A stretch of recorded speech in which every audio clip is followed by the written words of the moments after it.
চেষ্টা যে হয়েছে তার প্রমাণ তো আপনার সেনাবাহিনীর কর্মরত একজন মেজর ধরা পড়েছে। কাজে ব্যাপারটাকে একেবারে হালকা করে দেখার তো আমার কোনো সুযোগ নাই। নির্বাচন নিয়ে নতুন একটা সংখ্যা দেখা দিয়েছে। আগামী ফেব্রুয়ারি মাসে আমাদের প্রধান উপদেষ্টা কর্তৃক নির্বাচন কমিশনকে অলরেডি চিঠি দেওয়া হয়েছে।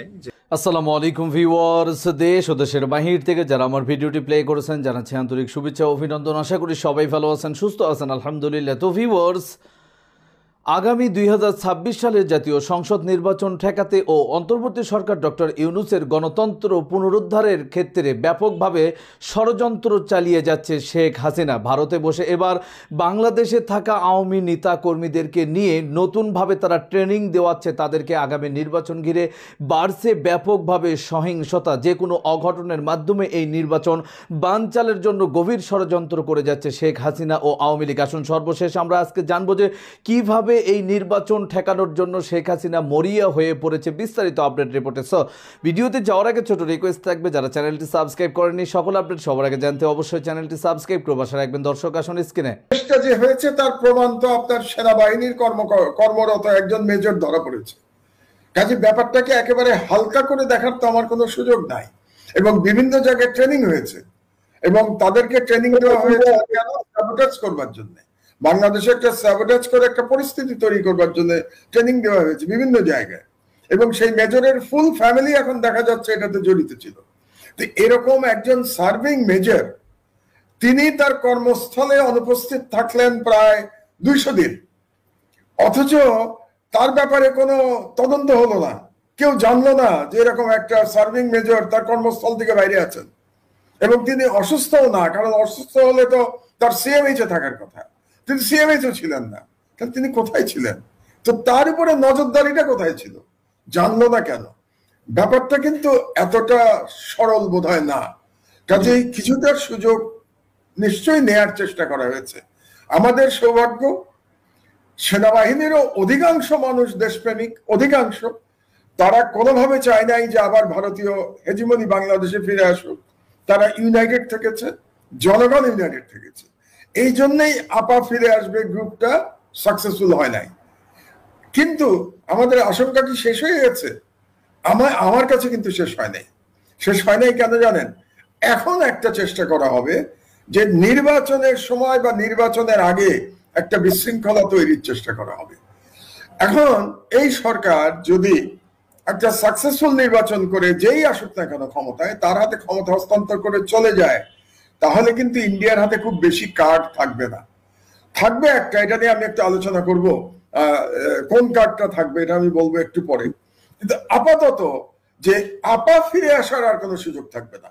ইন্ডিয়ান কার্ড তখন অন্য কার্ড তারা ব্যবহার করবে।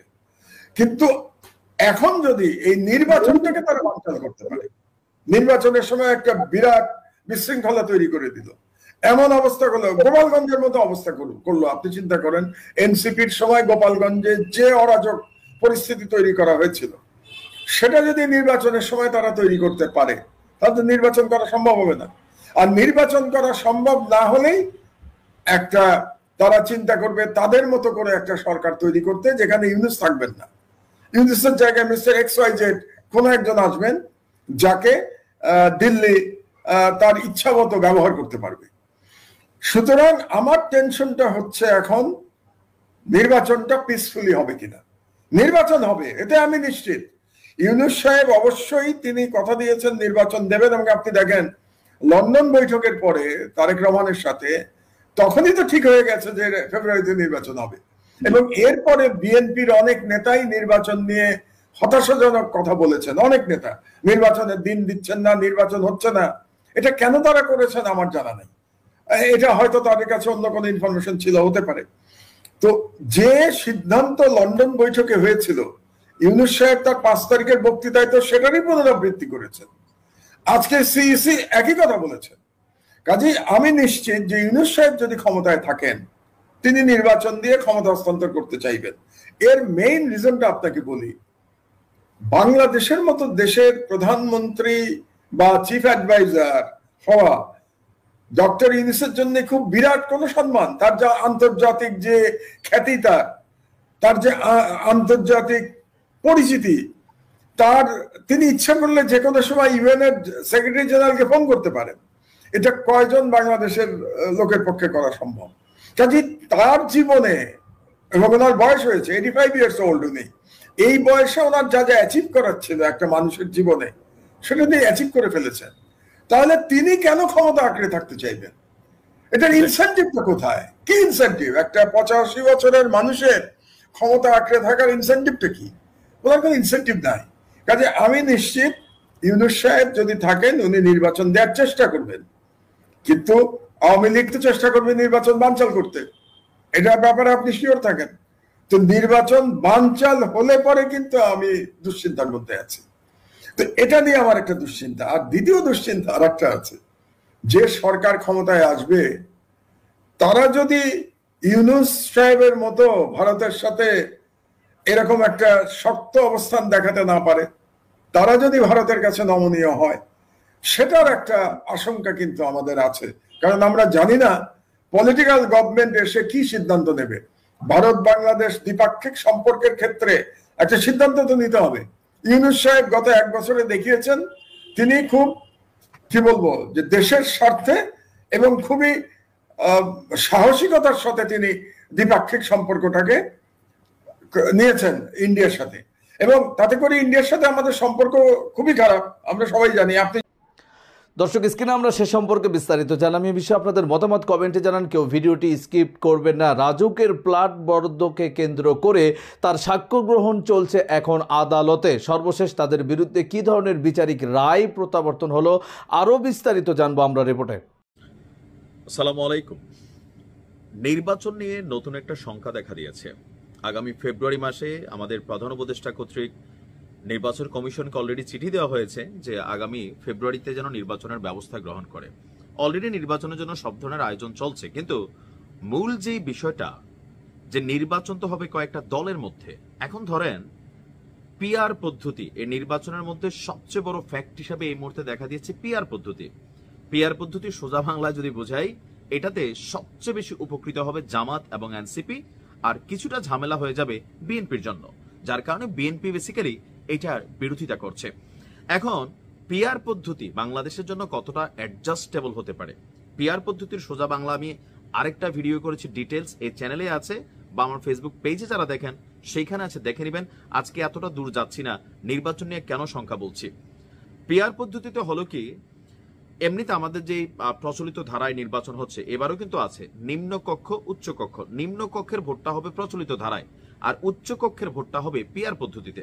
তো নিম্নকক্ষ মানে আমরা যে প্রার্থী বেশি ভোট পায় তিনি এলাকায় জয়ী হবেন, আর যেই প্রার্থী ধরেন একটা এলাকার মধ্যে 2 জন আওয়ামী লীগ এবং বিএনপি অথবা জামাত 3 জন প্রার্থীর মধ্যে ভোট হচ্ছে।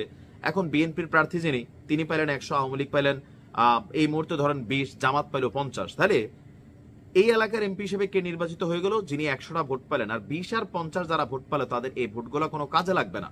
কিন্তু পিআর পদ্ধতিতে সারা বাংলাদেশে মার্কা যে ভোটটা পাচ্ছে, ধানের শীষ হোক, নৌকা হোক, দাড়িপাল্লা হোক, এনসিপির মার্কা হোক, সকল ভোটকে কাউন্ট করে একটা পার্সেন্টেজ হিসাবে উচ্চকক্ষ পরিষদে সেখানে তারা প্রতিনিধি দিতে পারবেন।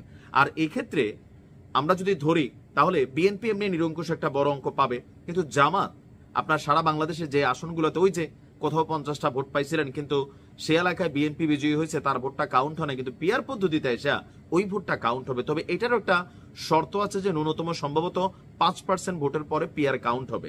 বাকি যে দলগুলো আছে তাদের জন্য এখানে সুবিধা হবে না। এখন আজকে জামাত আমাদের প্রধান নির্বাচন কমিশনার এম এ নাসিরের সাথে সাক্ষাৎ করেছেন। সেখানে জামাত ইসলামের নায়েবে আমির ডাক্তার সৈয়দ আব্দুল্লাহ মোহাম্মদ তাহের তিনি আপনার যে বক্তব্য দিয়েছেন যে জাতীয় সংসদের উচ্চকক্ষ এবং নিম্নকক্ষে পিআর পদ্ধতিতে ভোট চায় আপনার জামাত ইসলাম। ফেব্রুয়ারি মাসে নির্বাচনের ব্যাপারে তাদের কোনো আপত্তি নেই, কিন্তু আমরা দেখছি যে নির্বাচন কমিশনের যে টোটাল প্রস্তুতি সেটা হচ্ছে নিম্নকক্ষ পরিষদে প্রচলিত ধারায় নির্বাচন হবে, উচ্চকক্ষ পরিষদে 100 আসন পিআর পদ্ধতিতে থাকবে, যেটা নিয়ে এখনো আপনার সুষ্ঠু কোনো পথরেখা বা সমাধান আমরা কোনো রাজনৈতিক দলগুলোর কাছ থেকে পাইনি। বিএনপি বরাবর বিরোধিতা করে আসছে, এনসিপি এবং জামাত আপনার এই পিআর পদ্ধতিকে চাচ্ছে, এবং কি পিআর পদ্ধতিকে চাওয়া না চাওয়া নিয়ে রাজনৈতিকভাবে নানান বক্তব্য আছে। বিএনপি বলছে যে যারা পিআর পদ্ধতি চায় তারা আসলে এই দেশে নির্বাচন চায় না।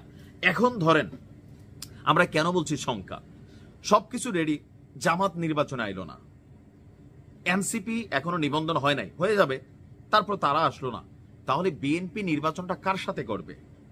বিষয়টা এমন হয়ে যেতে পারে যে সর্বশেষ যে নির্বাচনটা আমরা ডামি নির্বাচন দেখছিলাম, আওয়ামী লীগ নিজেদের প্রার্থীকেই বিদ্রোহী প্রার্থী হিসাবে দাঁড়া করাই দিয়েছিল। তো বিএনপি যদি ওই লেভেলের কোনো কিছু করে, এটা কি এই দেশে এই মুহূর্তে খুব বেশি জনপ্রিয়তা পাবে? কারণ মানুষ ভোট দিতে চায় যে সবগুলো রাজনৈতিক দল নির্বাচনে আসবে, যার যার পছন্দের প্রার্থীকে সে ভোট দিবে। কিন্তু যদি জামাত এনসিপি নির্বাচনে না আসে, আমার ধারণা জামাত আসবে finally at the end of the day, বা এনসিপিও, কারণ ভোটে না যাওয়ার যে ব্যর্থতা বা ভোটে না গেলে যে কি পরিণত হয় আওয়ামী লীগের আমলে কিন্তু এগুলো প্রমাণিত। সো এখন লাস্টে যদি কেউই নির্বাচনে না যায়, মানে বড় দলগুলা, তো বিএনপি আসলে কার সাথে নির্বাচন করবে? এখন আমার মনে হয় যে ভোটের মাঠে এই পিআরটা একটা বড় ফ্যাক্ট হয়ে দাঁড়াবে। বিএনপিকে কোথাও না কোথাও গিয়ে এই উচ্চ কক্ষে, যদিও জামাত নিম্ন কক্ষ উচ্চ কক্ষ চাইছে, আমাদের যারা সংবিধান সংস্কার করছেন, নির্বাচন নিয়ে সংস্কার করছেন, তারা নিম্ন কক্ষে না উচ্চ কক্ষে পিআর পদ্ধতিটা চাইছেন, বাট জামাত দুইটাতে চাচ্ছে। একটা নেগোসিয়েশন এখানে হতে হবে। বাংলাদেশের জন্য এই নির্বাচন পদ্ধতিটা নতুন, পৃথিবীর অনেক দেশ এটা আছে, প্রায় 90টির দেশে আপনার এই পিআর পদ্ধতি চলমান, তবে এক এক দেশের এক এক সিস্টেম। এখন বাংলাদেশের মতন দেশে এই মুহূর্তে পিআর যদি সমাধান না হয়, তাহলে কিন্তু আসলে নির্বাচন নিয়ে শঙ্কা দেখা দেবে যে নির্বাচনটা সার্বজনীনভাবে হইল কিনা, বিএনপি আসলে কাদেরকে মোকাবেলা করবে। তো এই মুহূর্তে এনসিপি এবং জামাতের কাছে সবচেয়ে বড় হাতিয়ার হচ্ছে এই পিআর। এখন প্রশ্ন হচ্ছে ফেব্রুয়ারিতে নির্বাচন কিভাবে হবে? পিআরে হবে নাকি প্রচলিত ধারায় হবে? নিম্নকক্ষ কি আগের সিস্টেমে হবে নাকি উচ্চকক্ষ পিআরে থাকবে? একটা কনফ্লিক্ট কিন্তু এখানে চলে আসছে। আপনার কি মনে হয়, পিআর কি বেটার নাকি প্রচলিত ধারায়? ভালো থাকুন, আসসালামু আলাইকুম। দর্শক, স্ক্রিনে আমরা সে সম্পর্কে বিস্তারিত জানলাম। এই বিষয়ে আপনাদের মতামত কমেন্টে জানান। সো ভিডিও এই পর্যন্ত ভালো লাগলে লাইক অ্যান্ড কমেন্ট করবেন। দেশের সকল আপডেট সবার আগে জানতে অবশ্যই চ্যানেলটি সাবস্ক্রাইব করে পাশে রাখবেন। দেখা হবে পরবর্তী ভিডিওতে ইনশাআল্লাহ। আসসালামু আলাইকুম ওয়া রাহমাতুল্লাহ।